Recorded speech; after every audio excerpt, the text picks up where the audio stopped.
朋友们好，欢迎回到江峰世界。2026年7月23日下午，深圳湾那栋长得像个大春笋一样的华润总部大楼35层的大会议室里，空气冷得像要凝固了一样。那天召开的是华润集团中层以上管理人员大会，台上坐着从北京赶过来的中央组织部官员，台下坐着这家万亿级红色财团的几十号核心高管。中组部的同志打开文件夹，念了一段声明，前后加起来正好86个字，文字内容很简短，大意就是党中央决定由王海民接任华润集团董事长，免去王祥明的华润集团董事长职务。声明念完，会议就散了，没有另有任用，没有因年龄原因退休，没有合影，甚至连官方惯例里那句客套的感谢王祥明同志多年来的辛勤付出都给省了。第二天，各大财经媒体的头条清一色写着 1.9 万亿巨头换帅，54岁新掌门上任。可几乎没有一家媒体敢多问一句，为什么偏偏是这家公司？为什么偏偏是这个时间点？然而更热闹的还在后头。就在王祥明被无声免职的48小时之后，也就是7月25日上午，新华网突然刷出一条中纪委的重磅通报，华润集团原党委委员、副总经理韩松被开除党籍和公职。通报里写得洋洋洒洒，其中最亮眼的一条罪名赫然写着搞迷信活动，这就意思太深了。短短48小时里，这座位于香港和深圳交叉口，掌控着近2万亿资产的红色财团，一位掌门人被连夜抹去，一位核心副手被政治定罪。很多朋友可能会想，不就是一家央企换个董事长，查个副总裁吗？你要是这么看，那可就小看了这场地震的震级。华润这家公司根本就不是普通的央企。今天咱们就来好好扒一扒华润这张桌子底下到底藏着怎样的权斗暗流，以及塔尖上那位运筹多年，如今却逐渐失控的香港前闸。要看懂今天发生的这场变局，咱们得先把时间线拉回到95年前。如果不了解华润的底色，你就不可能明白为什么今天中南海对这把椅子的争夺会如此血腥。1931年，上海的地下党组织遭到了毁灭性打击，顾顺章叛变，整条情报和资金线路全断了。当时主持工作的陈云在上海一个不起眼的弄堂里，把2根金条塞给了一个叫秦邦礼的人。这个秦邦礼可不是普通人，他是博古的亲弟弟。陈云给他的命令非常简单，拿着这2根金条去做生意，开一家铺子，替党管钱，打通地下交通线。到了1938年，抗日战争爆发，秦邦礼奉命转移到了香港，在甘诺道中开了一间小商号。这间小铺子表面上做的是土特产买卖，柜台底下却干着3件大事：保管海外华侨的抗日捐款，秘密采购急需的药品和无线电通讯器材，维持中共在香港的情报通道。到了国共内战时期，周恩来亲自下令让这间铺子开辟从解放区沿海到香港的秘密航线，用解放区的粮食和土特产换回解放军急需的医药和工业原料。到了1948年，为了迎接第1届政协会议，又是这间铺子租了几艘外国轮船，把郭沫若、李济深、何香凝这些民主人士从香港一船一船的偷运回解放区。也就是在1948年正式改名为华润。华代表中华，润取自毛泽东的字润之。最关键的一点来了，1949年中共建政之后，华润的身份可不是外贸部的下属企业，它是作为中共的党产，直接归中共中央办公厅领导。中办在香港设立一个管理委员会，对外挂的牌子就叫华润董事会。直到1952年，为了应对外部环境，才在行政上划给了外贸部代管。但它的骨子里自始至终就是中办在香港开的一家店，是中共最高层的私房钱库和特殊通道。到了60年代，香港缺水缺粮，北京搞出了著名的3趟快车，每天把鲜活食品源源不断地送到香港。这3趟快车的总代理就是华润。可以说，香港人餐桌上吃什么用什么，几十年间一直捏在这家公司手里。88年演变下来，当年那间只有2个人的小铺子，变成了今天拥有6大板块、3000多家实体企业、39万员工、世界500强排名第67位的巨无霸。华润创业、华润置地、华润电力、华润燃气。在香港，它有9家上市公司，4只恒生指数成分股。香港人私下里叫它蓝筹制造机。而且大家别忘了，华润董事长这把椅子12年里已经是第2次出大事了。上一次是在2014年4月，当时的华润董事长宋林落马，导火索是华润在山西收购金业集团的巨额煤矿资产。那一轮山西煤炭资产的暴力流向，背后牵扯的是令计划家族的盘子。宋林倒台后，中南海急调招商局的傅玉宁临危受命接手。也就是说，这把椅子12年前牵出的是山西帮和令计划，12年后牵出的则是新疆和广东。它从来就不是一张平静的办公桌，而是中共顶层派系利益博弈最激烈的火山口。不管它的资产规模膨胀到多少个万亿，在政治账本上，它依然是1938年那一间铺子。它是中南海伸进香港最深最粗的那只手。谁掌控了华润，谁就握住了香港这座金融城堡最核心的那道前闸。朋友们，看中南海局势，品大国权斗，确实挺费脑力，养好身体才是咱们打拼的根本。在这里特别感谢大家一直以来对江峰的支持，今天也顺便跟大家推荐一款我个人也在使用的养生好物——普瑞堂黑参。普瑞堂黑参采用传统的9蒸9晒工艺，人参皂苷含量更高，温补不上火，非常适合日常提振精神、增强体力、调理体质。现在请点击我节目下方描述栏的连结，结账时输入江峰的专属优惠码 JF， 就能享受全球免费包邮。更划算的是，购买满500美元就直接加赠1根精选黑参，多买多送。点击下方链接，既能支持江峰的节目，又能为您和家人的健康保驾护航。感谢大家。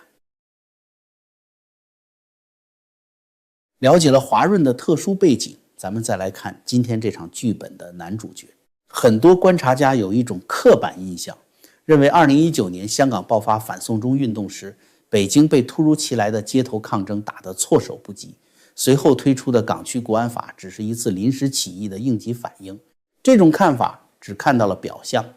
真相的另一半是中南海那位，早在坐上龙椅之前，就已经把香港的每一根管道、每一个阀门摸得清清楚楚了。时间倒回到2007年10月，在中共17大上，那位刚从上海调入中央的接班人接替了曾庆红，出任中央港澳工作协调小组组长。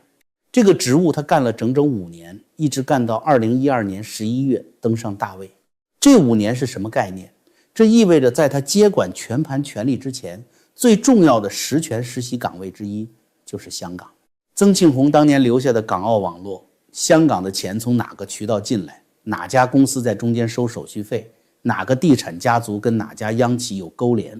他在这5年里看得到、摸得着、查得清。所以到了2019年，当香港街头烟雾弥漫的时候，北京的部署绝非头痛医头。政治上他推出了国安法，而在经济和社会层面，他需要一个能贯彻他意志的人去接管香港最大的经济载体。2019年3月4日下午，深圳华润总部召开了一场高层会议，中组部干部局的人亲自到场，宣布了一项任命：王祥明出任华润集团董事总经理。王祥明是个什么背景？他是安徽怀远人，南京建筑工程学院毕业，一辈子都在工程建设系统打滚，一路干到中国建筑集团的总经理。一个盖了一辈子楼，说话带着浓重安徽口音的工程师，突然被空降到一家总部，在香港做啤酒、开超市、搞电力、玩地产的港资背景巨无霸里。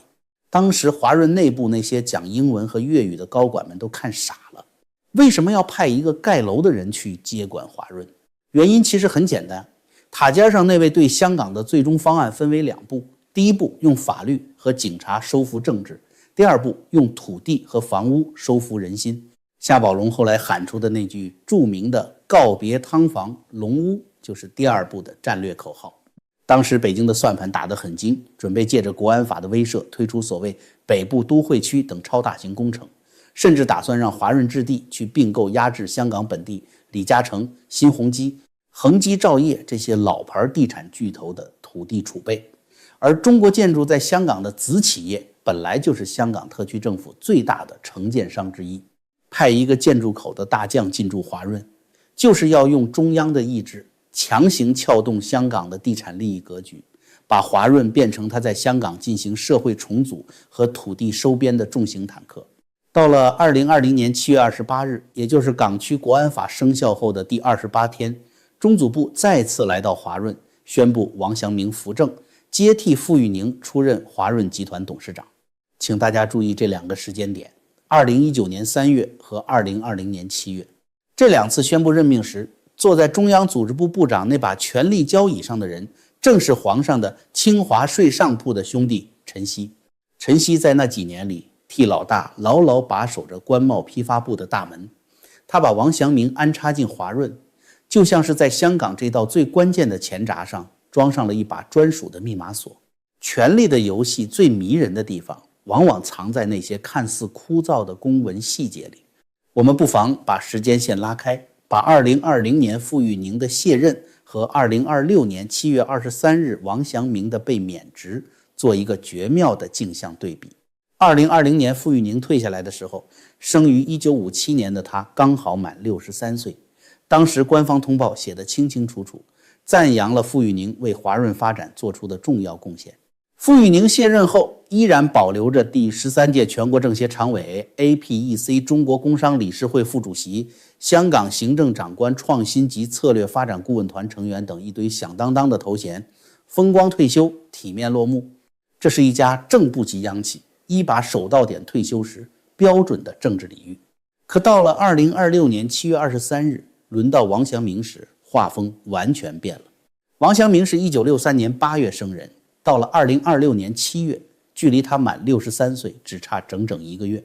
如果按照央企一把手的常规做法，完全可以让他干到8月满63岁，然后下一道因年龄原因退休的文件，开个温馨的欢送会，大家拍个合照。然而中组部连这1个月都等不及了。7月23日的通稿里，没有因年龄原因退休，没有另有任用，甚至连一句感谢其多年贡献都没有。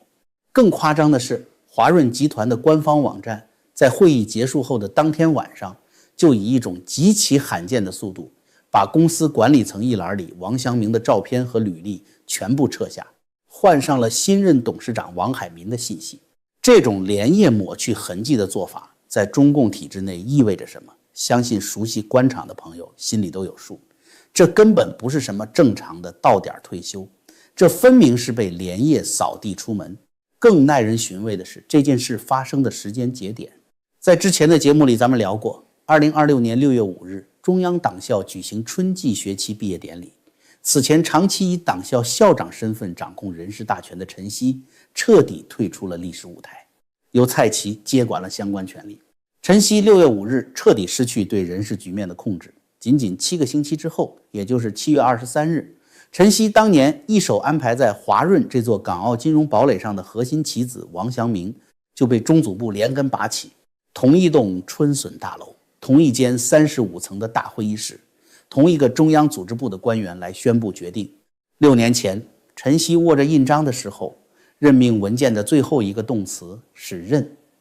6年后，陈锡退场，中组部文件上的最后一个动词变成了免。这7个星期的时间差，把中南海内部权力消长的天平呈现得淋漓尽致。那个曾经不可一世的人事总管虽然刚走不久，但他当年亲手打下的这些钉子已经被后人拿着铁钳一颗一颗地拔了出来。如果说王祥明的被免职只是一场无声的清洗，那么48小时后韩松的双开则是直接把这座万亿财团底部的烂摊子掀给了全世界看。7月25日，新华社发布了中纪委对华润原副总经理韩松的处理通报。这份通报用词极其严厉，除了常见的收受巨额财物、权钱交易之外，通报的核心位置赫然写着丧失理想信念，背弃初心使命，搞迷信活动。在中共的纪律处分条例里，搞迷信活动这4个字可绝对不是指某个官员在家里烧了2炷香，或者找算命先生看了看八字那么简单。这是一项极重的政治罪名，意思是该官员在政治上已经彻底动摇，知道自己罪责难逃，不再相信组织，转而去寻求神佛或者江湖术士的庇佑。令人惊奇的是，韩松是2024年7月才跨集团调入华润的，到了2026年2月28日他就主动投案了。他在华润一共才待了短短19个月，分管综合能源、华润电力和华润燃气，一个才来了19个月的副总经理，他的烂账真的是在华润欠下的吗？只要你翻开韩松的履历，这条暗线立马就通了。在调入华润之前，韩松从2019年到2024年整整5年时间，一直担任华电集团新疆发电有限公司的一把手。在他任内，把华电在新疆的装机容量从2000万千瓦直接翻了1倍，干到了4000万千瓦。业内私下里封他为新疆电王。新疆那几年几千亿规模的煤电、风电和光伏项目扩张，涉及极其庞大的利益割舍。而韩松在新疆当电王的那5年，新疆的封疆大吏是谁？2021年12月之前是陈全国，而2021年12月之后接掌新疆，并在20大上晋升为政治局委员的，正是那位著名的航天少帅马兴瑞。马兴瑞这条线可就太精彩了。马兴瑞从2015年起任深圳市委书记，2017年任广东省长，而且从2017年5月起，他还有一个身份，那就是中央港澳工作协调小组成员。2019年夏天的深圳湾武警装甲车集结，全世界镜头聚焦的时候，坐在广东省长和港澳小组成员这2个关键位置上的就是马兴瑞。然而到了2025年下半年，马兴瑞突然被免去新疆党委书记，随后连续缺席政治局集体学习和中央重磅会议。到了2026年4月3日，官方正式宣布马兴瑞落马。7月14日，马兴瑞被双开，官方通报里严厉批其大搞家族腐败。紧接着，在7月17日，深圳市委常委、统战部长王强也主动投案。我们把时间线串起来看看。2026年1月24日，韩松悄悄辞去新疆政协委员。2月28日，韩松主动投案。4月3日，马兴瑞官宣落马。7月23日，华润董事长王祥明被免职。7月25日，韩松被正式双开。看到这个顺序了吗？韩松在新疆当电王时欠下的账，成了推倒马兴瑞这张骨牌的重要突破口。而当马兴瑞这棵大树倒下时，其震波直接顺着深圳湾一路炸进了华润集团的总部大楼。华润这张万亿大桌子上，同时坐着陈希的人马和马兴瑞的利益代理人。如今这2条线在2026年的7月被同时剪断了。既然王祥明被连夜抹去，韩松被政治清算，那么接替王祥明坐上华润这把龙头交椅的新掌门王海民又是个什么来头？王海民1972年7月生人，今年刚好54岁。他是辽宁人，上海海运学院毕业，后来拿了复旦大学工商管理硕士。只要仔细研究王海民的履历，你就会发现一个非常有趣的现象。在他30年的职业生涯里，有几个地方是绝对空白的。他没有福建任职履历，没有浙江任职履历，没有陕西背景，没有清华大学背景，更没有在中央党校待过1天。换句话说，在塔尖上那位核心圈子的亲信图谱里，根本找不到王海民的名字。他是一个彻头彻尾在航运系统内部一路爬上来的技术型官僚。王海民的大半辈子都在中远海运系统做过集装箱运输，管过海外码头，甚至在2018年中远收购董建华家族的东方海外时，他直接兼任了东方海外的执行董事。2022年他调任香港中铝集团总经理2024年升任中旅董事长，如今直接跨界接掌华润，从一个盖楼的王祥明换成一个跑船管港口的王海民。这意味着什么？这标志着北京对香港的控制逻辑发生了根本性的战略逆转。在王祥明时代，塔尖上那位野心勃勃，试图通过工程、地产和强行融入，把香港彻底内地化，拿捏在自己亲信手里。所以那时候需要一个盖楼的工程师去冲锋陷阵。然而到了2026年，随着地产泡沫破裂，外资撤退，香港金融中心地位岌岌可危，加上前几年强硬政策引发的巨大反弹，原来的政治强攻战略彻底玩不下去了。更要命的是，2025年3月，李嘉诚旗下长和集团试图将全球23个国家43个港口总价228亿美元的资产出售给美资贝莱德财团，其中包括巴拿马运河两端的巴尔博亚港和克里斯托瓦尔港。这笔交易直接撕开了北京在海外供应链安全上的软肋，市场监管总局2次公开发声警告，随后中原海运被强行推进买方财团进行阻击。到了2026年初，巴拿马最高法院裁定长和的特许经营合同违宪，这场港口大战至今仍未落幕。在这种极其严峻的全球航道和港口博弈下，北京急需一个懂国际航运、懂港口营运、懂海商法和海外资产防守的专业看门人，去死死守住香港作为全球供应链节点的最后价值。而把王海民推上这个位置的正是现任中组部部长石泰峰。石泰峰是什么人？1956年生的石泰峰，接管中组部时已经68岁高龄。他在中央党校整整干了25年，而在他担任党校副校长期间，当时的党校校长正是曾庆红，一个68岁本该含饴弄孙的党校老官僚，在2025年被突然摆在掌管全党官帽的中组部部长位置上。他的使命绝不是替皇上培养下一代梯队，而是充当一个冷酷的清理工。石泰峰上任这10几个月来，正在拿着放大镜把陈希当年签发的每一份任命书调出来重新审查，审查到哪一家的习家军亲信就得连夜搬走。华润这间1938年在香港开张的小铺子，经历了88年的风雨，换过无数个掌柜，但这一次换掌柜背后的政治信号比以往任何一次都更加明确。那个曾经试图用一己之私、用亲信圈子彻底独占香港前闸的人，已经失去了对这道闸门的绝对控制权。他亲自任命的看门人被连夜撤换，而换上来的新掌门不再姓习。我手头上正在拉一张清单，上面记录着陈希9年任期内安插在各行各业的上百个关键职位。将来咱们可以把这张清单一张一张地摊开，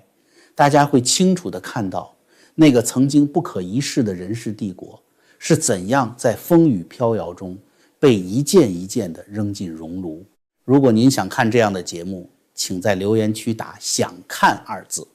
江峰会根据朋友们的意愿来制作这个节目。好了，今天的节目就到这里，请千万别忘了点赞、订阅并打开小铃铛，把这期节目转发给您的朋友们。感谢大家的收看，咱们下期节目不见不散。